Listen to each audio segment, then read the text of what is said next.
ধন্যবাদ আপনাদের। সকালে আজকে পুলওয়ামা নয়, 2019-এর কথা আমরা ভুলছি না। সেই সময় আমরা আন্দোলন করেছি।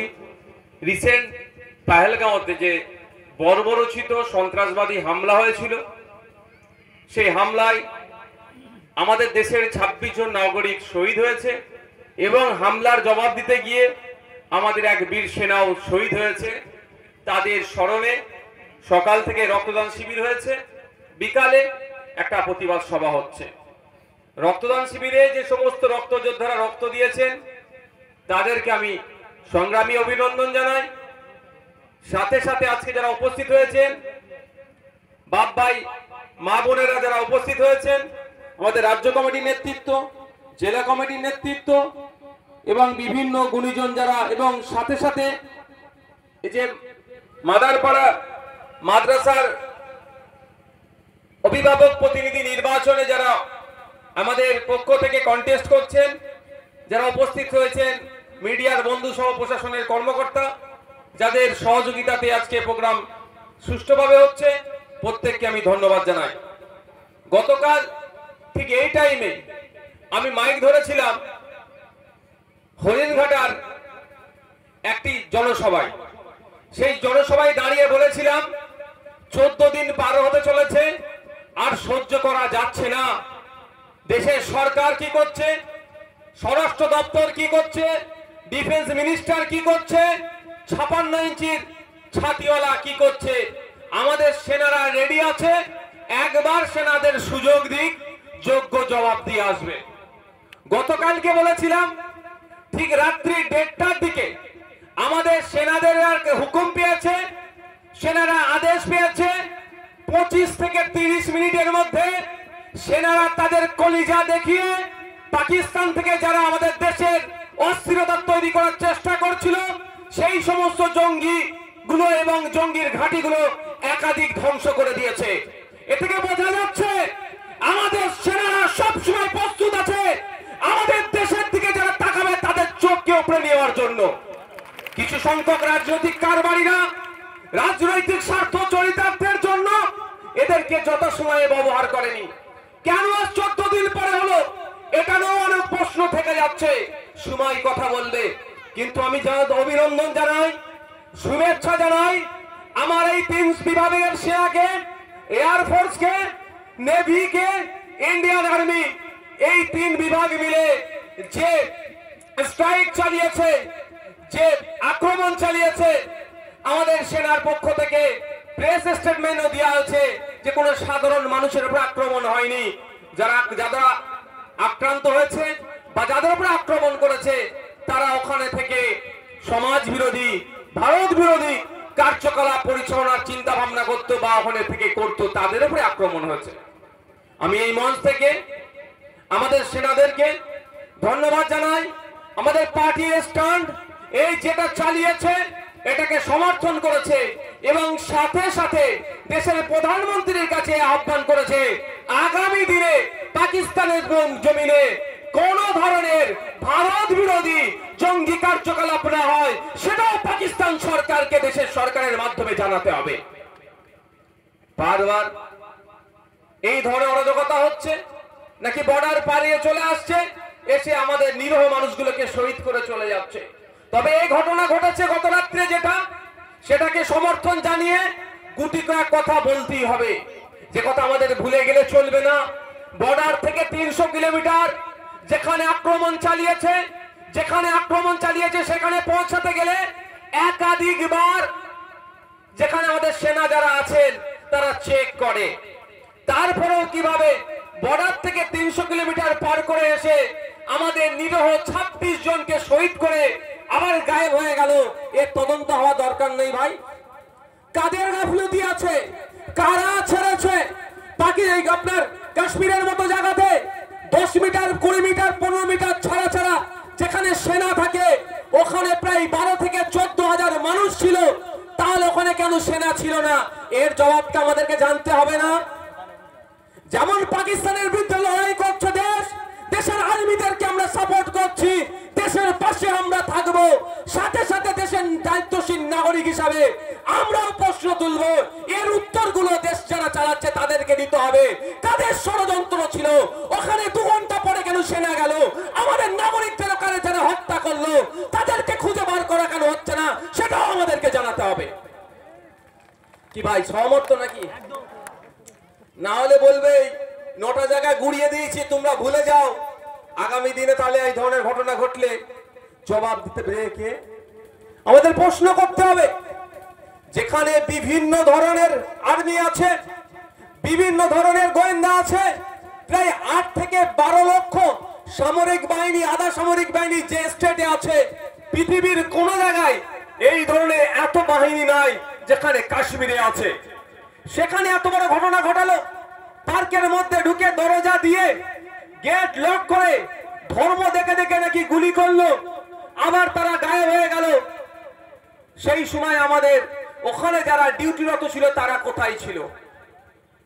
তারপরে শুধু নয়, গুলি খেয়ে অনেকে বেঁচে ছিলেন, কিন্তু দুর্ভাগ্য প্রায় 2 ঘন্টা পরে সেনা এসে তাদেরকে রেস্কিউ করেছে।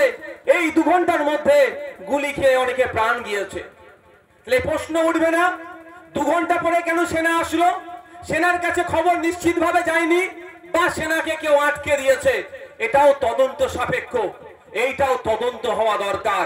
আমরা যেমন আজকে সকাল থেকে, গত রাত থেকেই আমাদের সেনাদেরকে নিয়ে আমাদের বুক চওড়া হচ্ছে, ঠিক একই ভাবে আমার এক ভাই ঝন্টু আলী শেখকেও তিনি লড়াই করতে গিয়ে এই জঙ্গিদের গুলিতে শহীদ হয়েছে। কিন্তু এখানে জঙ্গি কারা আছে বা কি করে জঙ্গিটা আসলো সেটাও আমাদেরকে খুঁজে বার করতে হবে। বার করার দায়িত্ব কার? সরকারের। আর জানাবার দায়িত্ব সরকারের, আর জানবো আমরা নাগরিক। এটা ভুলে গেলে চলবে না। কাশ্মীরে যে বর্বরোচিত হামলা হয়েছে, এর প্রতিবাদে সারা দেশে বিক্ষোভ হচ্ছে, প্রতিবাদ সভা হচ্ছে, আপনাদের এখানেও ঢোলাতে হচ্ছে, এবং সাথে সাথে যারা শহীদ হয়েছেন তাদের স্মৃতিতে আমরা আজকে কত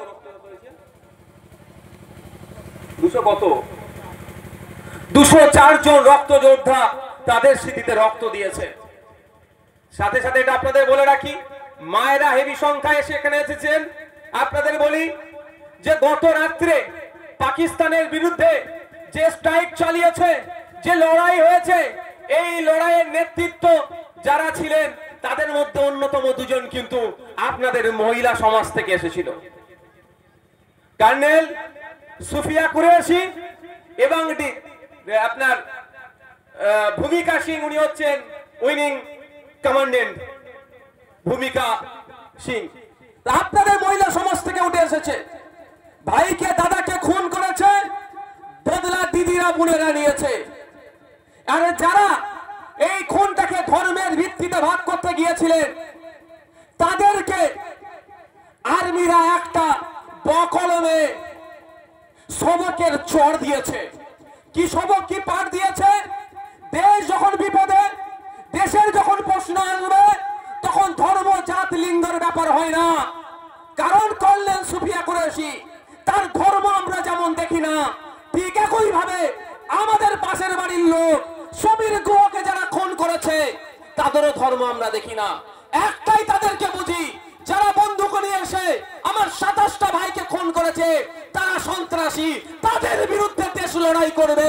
এবং এই লড়াই করতে গিয়ে যেমন কুরেশি বোন আমার সামনে থাকবে, আমার সিং পরিবারের বোন সামনে থাকবে। এটা আমাদের বিউটি।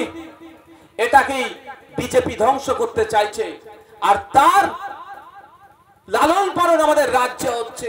একটা উদাহরণ দিচ্ছি আপনাদের, বাস্তব উদাহরণ দিচ্ছি। কদিন আগে দেখছিলেন না এই পেহেলগাঁওয়ে অ্যাটাককে নিয়ে মুসলিম সবজিওয়ালাকে যে জিজ্ঞাসা করছে, মুসলিম চায়ের দোকানদারকে, মুসলিম ফল বিক্রেতাকে, ভিন্ন রাজ্যে দেখছিলাম। আর দেখতে দেখতে হাওড়া ডিস্ট্রিক্টে, হাওড়া সদরে এক সন্ত্রাসী, আমি মনে করি তাকে, তার বাইরে কিছু নয়, এক সন্ত্রাসী, এক সমাজ বিরোধী পশ্চিম বাংলাতে, যেখানে নাকি মমতা ব্যানার্জির শাসন চলছে, এখানে নাকি বিজেপির বিরুদ্ধে সব থেকে বেশি নাকি লড়াই মমতা ব্যানার্জি দিচ্ছে, তার শাসন আমলে আমাদের পশ্চিম বাংলায় হাওড়া জেলাতে, হাওড়া জেলার শহরে সদরে, সেখানে একজন এক ছেলে দুজন, এক ছেলে না ওর সাথে একটা টিম ছিল, যে ভিডিও করছে সেও তো সমান অপরাধী ভাই, যে ভিডিও করছে তো সমান অপরাধী। সে দুজন শ্রমিককে তার জোর করে এক পুরুষোত্তম রাম ঠাকুরের নাম নেওয়ার জন্য ফোর্স করেছে, তারপরে অ্যাটাক করেছে। পুলিশ কি সুমোটো করেছে? পুলিশ সুমোটো করেনি, মামলাও হয়নি।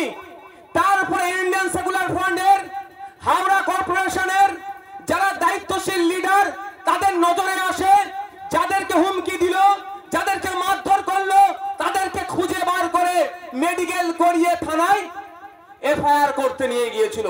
এফআইআর এর ভিত্তিতে অ্যারেস্ট হয়েছে, কিন্তু মমতা ব্যানার্জির পুলিশের ঘোষা হয়েছে। কেন আইএসএফ এর লিডার ওকে থানায় নিয়ে আসলো? সেই জন্য আমরা দেখলাম আমাদের ওই লিডারের নামে মিথ্যা মামলা দিয়ে অ্যারেস্ট করেছে। এবার আপনারা বুঝুন কেন আমাদের এখানে ওই কি থানার আইসি না কে, হ্যাঁ, এই ঢোলা থানার আইসি কেন চমকাচ্ছে? কেন চমকাচ্ছে বুঝতে পেরেছেন তো? আমি এখানে বলে যাচ্ছি, ঢোলা থানার আইসি তো দূরের কথা, এখানে দাঁড়িয়ে পুলিশ ঢোলা থানার আইসির মাধ্যমে পুলিশ মন্ত্রীকে বলছি, কালকে আমার প্রোগ্রাম কোথায় হবে? দেগঙ্গাতে।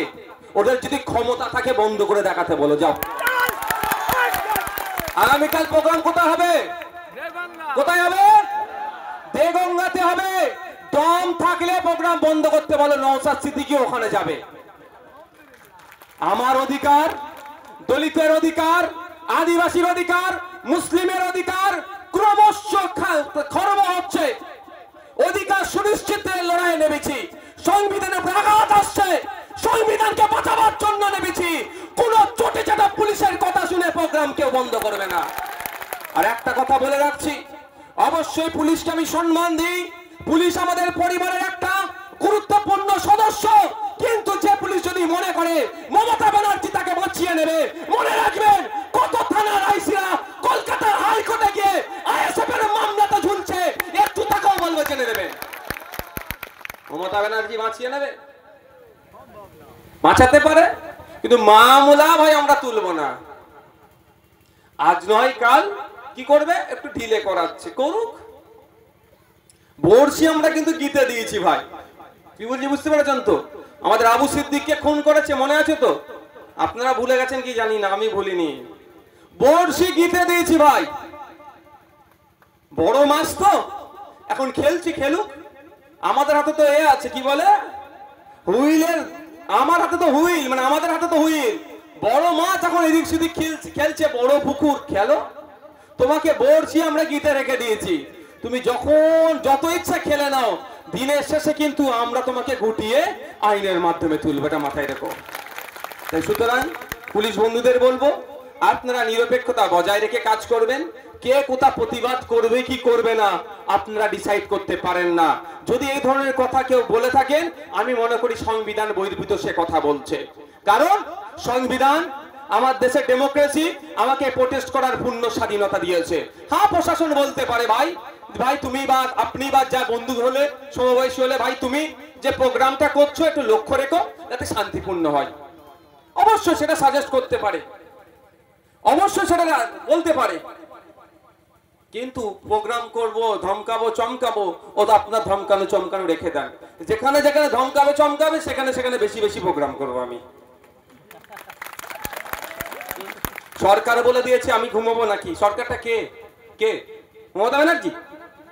আপনার মনে হয় মমতা ব্যানার্জি কথা ভরসা করা যেতে পারে? 2021 সালের আগে বলেছিল ডবল ডবল চাকরি দেবো, 26,000 লোকের চাকরি বাতিল হয়ে গেছে। পয়েন্ট দেখতে পাচ্ছ? 26,000-এর মধ্যে সবাই কি চোর নাকি? সবাই কি চাকরি চোর? টাকা দিয়ে চাকরি করছে? অনেক মেধাযুক্ত আছে। দুর্ভাগ্য, ওই চোরেদেরকে বাঁচাতে গিয়ে পুরো ডুববো কেন, আমি পুরো নৌকা সমেত ডুবাবো করেছে। তো এদের কথা ভরসা করা যায়? আপনি বলুন, মমতা ব্যানার্জি বলছে আমি যতদিন আছি এ লাগু হতে দেব না, আমি ওনার দীর্ঘায়ু কামনা করছি। কিন্তু এবার বলুন আটকাবেন কি করে? আমি একে বললাম তাজ আমি তোমার প্রোগ্রামে যাব, প্রোগ্রামে আসতে গেলে আমাকে গাড়ি বার করতে হবে তো, আমার ড্রাইভার লাগবে তো, গাড়িতে তেল না থাকলে তেল ভরতে হবে তো। আমি বললাম তুমি চিন্তা করো নি তাজ, আমি পৌঁছে যাব। এদিকে আমি ড্রাইভারকে ডাকলাম না, গাড়িতে তেল নাই, গাড়ি নাই, চলে আসা যাবে? তাহলে এই আইনটা আটকাতে গেলে কি করতে হবে? আপনাদের জানতে হবে রাজ্য সরকার আটকাবার যে গ্রাউন্ডগুলো আছে, যে জায়গাগুলো হচ্ছে, রাজ্য সরকারকে সুপ্রিম কোর্টে একটা মামলা করতে হবে। সুপ্রিম কোর্টের মামলাটা আরো বেশি শক্তিশালী হবে। তাহলে কি করতে হবে? বিধানসভা থেকে একটা রেজুলেশন পাস করাতে হবে। পশ্চিমবাংলার বিধানসভা থেকে একটা রেজুলেশন পাস করাতে হবে যে এই মর্মে, সহজভাবে বলছি, এই সংবিধান বহির্ভূত আইনটা আমাদের রাজ্যে আমরা লাগু হতে দেব না, টোটাল এই আইনটা প্রত্যাহার করা হোক, এই মর্মে একটা রেজুলেশন পাস হবে আর সুপ্রিম কোর্টে মামলা হবে। তাহলে কিন্তু কেন্দ্র সরকারের চোখ দিয়ে পানি বেরিয়ে যাবে। এরা কি চাই কেন্দ্র সরকারের চোখ দিয়ে পানি বার হোক? মনে হয় যদি এরা চাইতো তাহলে আমাদের নাসির খান বলে যে আমাদের লিডার, তাকে খুন মানে অ্যারেস্ট করতো না। নাসির খানের অপরাধ কি? যারা আমাদের মানুষজনের উপর আক্রমণ করলো তাদেরকে নিয়ে থানায় নিয়ে গিয়ে এফআইআর করিয়েছে। মানে হচ্ছে এতদিন আমরা দেখছিলাম শুভেন্দু অধিকারী, দিলীপ ঘোষেরা ফাউ ফাউ কথা বলে যাচ্ছে হিন্দু মুসলমানের মধ্যে হিংসা হবে, একটার বিরুদ্ধে এফআইআর করেনি। যখন এফআইআর করতে শুরু করছে আমরা পাবলিক, আইএসএফ করতে শুরু করছে, তখন আইএসএফ এর লিডারকে আটকাচ্ছে। মানে বুঝতে পারছেন মমতা ব্যানার্জি চাইছে এই ধরনের সাম্প্রদায়িক কথা বলুক। সাম্প্রদায়িক যত কথা বলবে মুসলমানরা ভয় পেয়ে যাবে, তৃণমূলের কোলে উঠে বসবে, আর এই দীঘার জগন্নাথ যে ধাম করেছে বা মন্দির করেছে ওইটা দেখিয়ে হিন্দু ভোট কিছু নেবে, আবার ক্ষমতায় থাকবে, চুরি করবে, এই কাজ।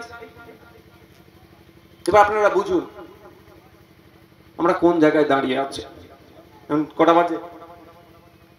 আপনাদের বুঝতে হবে, একটু আপনাদের বুঝতে হবে আমরা কোন জায়গাটায় দাঁড়িয়ে আছি। কারা কারা আমরা প্রার্থী হয়েছে এখানে? কারা আছে? হ্যাঁ, সামনে এসো, সামনে এসো, সামনে এসে দাঁড়াও, একে একে সামনে এসে দাও, নামের লিস্টটা করে দাও আমাকে। আপনাদের বুঝতে হবে যে আমরা, আপনাদের জানতে হবে কেন এই ওয়াকফ আইনের বিরোধিতা করছি। আপনারা কারা জানতে চান? এটা হাত তুলুন তো, মায়েরা জানতে চান? এটা হাতটা তুলে রাখুন, অসুবিধা হচ্ছে নাকি? আপনারা জানতে চাইছেন কেন আইনের বিরোধিতা করছি? জানতে হবে তো। শুধু স্টেজ থেকে আইন মানছি না, কালো হাত ভেঙে দাও, গুঁড়িয়ে দাও করলে হবে না তো, না মানে বা বুঝতে পেরেছেন? আচ্ছা, নামগুলো কি হলো আর সিরিয়াল নাম্বারটা বলবে। হ্যাঁ, আপনাদের জানতে হবে কেন আমরা এই আইনের বিরোধিতা করছি। প্রথম হচ্ছে এই আইনের বিরোধিতা এই জন্য করছি, থাক না থাক না থাক, কিচ্ছু অসুবিধা নেই। মা দাঁড়াও, তুমি দাঁড়াও মা, আপনি আছেন, আপনি এদিকে চলে আসেন, তুমি আছো ভাই, ঠিক আছে। আমরা এই আইনের বিরোধিতা কেন করছি? এই উপর থেকে নামটা লেখো, 2 নম্বর সিরিয়ালে যে আছে তার নাম আগে হবে, 4 নম্বরে যে আছে আমার 2 4 এরকম ভাবে আছে তো, তাতে লিখে এখন রেডি করোনি কেন? আমি একটু পরিচিতি করিয়ে দে, ওইদিকে যাবো ভাই। হ্যাঁ, আমরা এই